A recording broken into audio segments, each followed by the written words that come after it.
D'abord, monsieur le recteur, monsieur le directeur académique, je voudrais vous remercier de votre présence ce matin à l'école Colbert. Nous sommes très honorés de vous accueillir à Outreau. Surtout donc, bien sûr, pour cette expérience avec plus de maîtres que de classes, mais pour ce qui me concerne, en tout cas, avec donc la mise en place d'étapes, temps d'activité périscolaire. Aussitôt que l'on a entendu parler de cette possibilité de mise en place des temps d'activité périscolaire, la municipalité, la commune, nous avons tout de suite adhéré à ce projet. Il faut dire que, je ne veux pas faire l'historique de la ville d'Outreau, mais sachez quand même que la ville d'Outreau est une ville qui s'investit beaucoup pour les classes, beaucoup pour la jeunesse. 25%, représente 25% du budget de la commune, ce qui donc n'est pas négligeable. Et cela remonte à très très longtemps, puisque j'ai toujours grand plaisir à rappeler qu'en 1920, la ville d'Outreau était l'une des premières de France, peut-être même la seule, à donner déjà à tous les enfants de la commune, de la maternelle à l'université, les livres et des bourses aux étudiants. Donc ça remonte à très très longtemps et nous essayons effectivement de continuer à être le plus présent pour la jeunesse, aussi pour l'éducation, pour aider les collègues de l'éducation nationale et les enfants bien sûr qu'on reçoit dans nos écoles. Le disait tout à l'heure monsieur l'inspecteur, c'est vrai que les aides que l'on peut proposer à l'éducation nationale, donc déjà dans des temps souvent périscolaires, elles sont importantes à travers des actions particulièrement culturelles ou sportives. Nous avons bien sûr en sport un service de sport très important puisqu'il y a 14 titulaires au service de sport de la commune plus 3 apprentis qui sont en formation BPGEPS en liaison donc avec le CREPS de Wattignies. Et puis donc ces animateurs, quand ils sont éducateurs, peuvent intervenir donc dans les classes. Et nous avons aussi beaucoup d'actions culturelles, donc avec la médiatrice culturelle qui passe dans les classes pour préparer les enfants, par exemple, à assister à des spectacles, puisque tous les enfants de toutes les classes voient gratuitement 2 spectacles au moins par an au Centre culturel Phénix. Et puis pour travailler avec des auteurs, puisque on a beaucoup axé le travail donc, sur la lecture publique. Donc il y a des auteurs qui viennent dans les classes qui le souhaitent, 3 fois par an, des mini-résidences. Dès février-mars, avec les services de la mairie, nous avons travaillé pour mettre en place ces activités.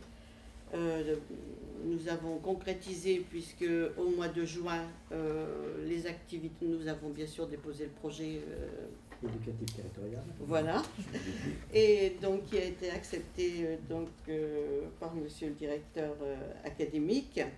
Et les étapes donc s'orienteront, se dérouleront autour de 3 activités principales: des activités sportives, des activités culturelles et des activités ludiques. Ces activités ludiques regroupant, je vais dire, beaucoup d'activités d'éveil, beaucoup d'activités aussi de rencontres d'acteurs de terrain. Au mois de juin, nous avons envoyé aux parents un dépliant leur présentant un peu tout ce qu'allait être l'étape et en leur demandant d'inscrire leurs enfants, ce qui a permis que dès la fin du mois de juin, on puisse faire déjà un travail administratif, si vous voulez, parce qu'il y a aussi beaucoup de travail administratif dans la mise en place d'étapes. Nous avons actuellement, donc pour les primaires, 95% des enfants qui participeront au TAP, ce qui est le cas, par exemple, de cette école. Dans chaque école, il y aura il y a un référent administratif. Ce référent administratif n'interviendra pas dans les classes, enfin dans l'étape, c'est pas les classes, les ateliers, mais sera là l'après-midi dans l'école pour organiser tout ce qui concerne les listes des enfants, la présence des enfants, le matériel, le lien avec les enseignants si un enfant est souffrant, si un enfant part aussi aux activités de soutien le soir après, donc 15h30. 10 référents. En plus de ces 10 référents, nous avons 103 animateurs qui interviendront, une cinquantaine qui sont des employés municipaux et une soixantaine qui sont des animateurs. Alors, je veux dire aussi que la ville d'Outreau accueille pendant toute l'année aux vacances, dans le cadre des ACM, de nombreux enfants, puisque par exemple, on a accueilli 600 enfants ici en juillet et 550 la première quinzaine du mois d'août. Donc la même chose bien sûr à toutes les petites vacances. Donc il y a une équipe très rodée, puisque pour le mois de juillet par exemple, nous avons embauché 120 animateurs pour les ACM. Ce sont des animateurs qui reviennent régulièrement, puisque la ville d'Outreau prend en charge la formation BAFA, à condition que les animateurs s'engagent à venir à 3 vacances successives. Oui. Ce qui fait qu'on a une équipe qui est présente et qui vient régulièrement. Et bien sûr, c'est parmi ces gens, ces personnes qui ont le BAFA et qui font l'animation des ACM qu'on a recruté les 60 personnes en plus. C'est vrai que c'est une organisation importante. On va démarrer confiant en se disant qu'on a fait le maximum pour que ça soit efficace et que surtout ça apporte à nos enfants cette ouverture que l'on souhaite, ces connaissances en matière à la fois sportive, découvrir tous les sports, musical. On a 14 professeurs à l'école de musique et 3 à l'école de danse. Ils se sont beaucoup investis. Ils vont faire partie, c'est eux qui vont encadrer ces temps d'activité périscolaire. Et j'espère que ça apportera beaucoup aux enfants, parce que c'est vrai que c'est, je crois, le début d'un processus probablement sur lequel il faudra réfléchir. On disait la semaine dernière avec mon adjoint, M. Chauchois. Maintenant, quand on regarde le planning d'un enfant, il est 24 heures par semaine avec les enseignants.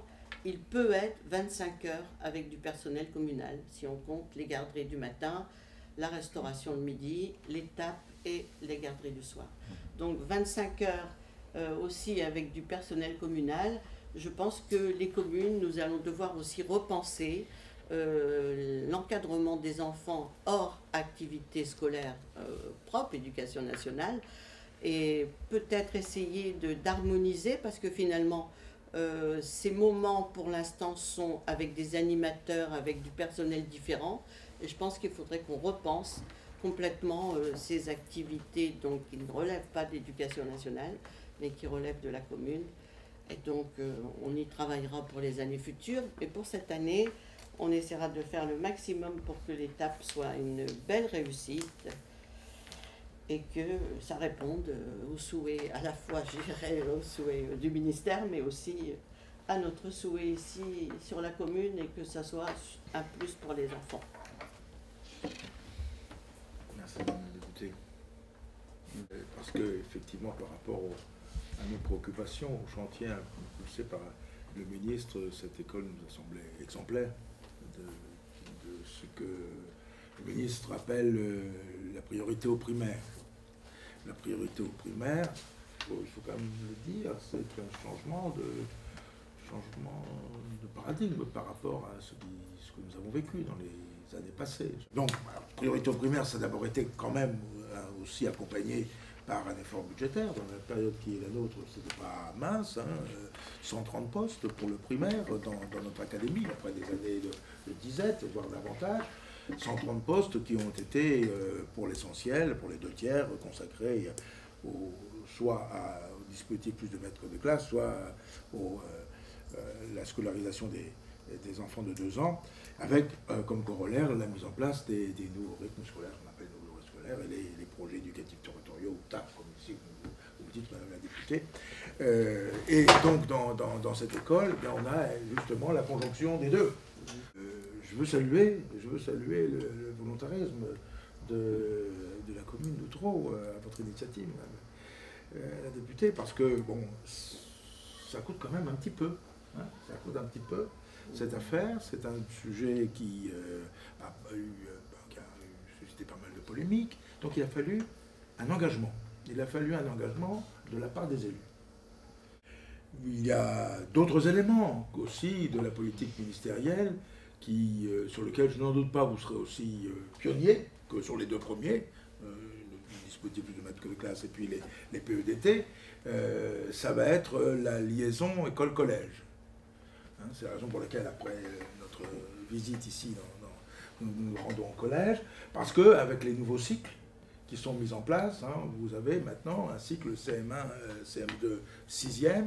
Alors ça va peut être simplement la petite visite, vous savez, la liaison qu'on appelait dans le temps CM2, 6e, vous emmenez vos élèves, vous allez au collège, vous leur montrez les locaux, et puis ils mangent à la cantine, et comme ça ils seront moins stressés le jour de la rentrée. En gros, c'était ça. Enfin, il faut être honnête entre nous, c'était ça. Bon, là, il va y avoir un véritable, puisqu'il va y avoir un conseil pédagogique commun.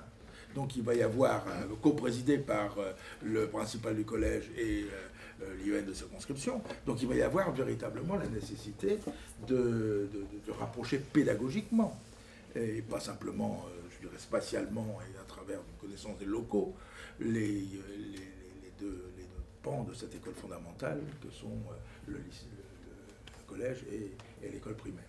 Donc, je vous engage à être aussi allant, aussi volontariste sur ce point que sur les deux premiers.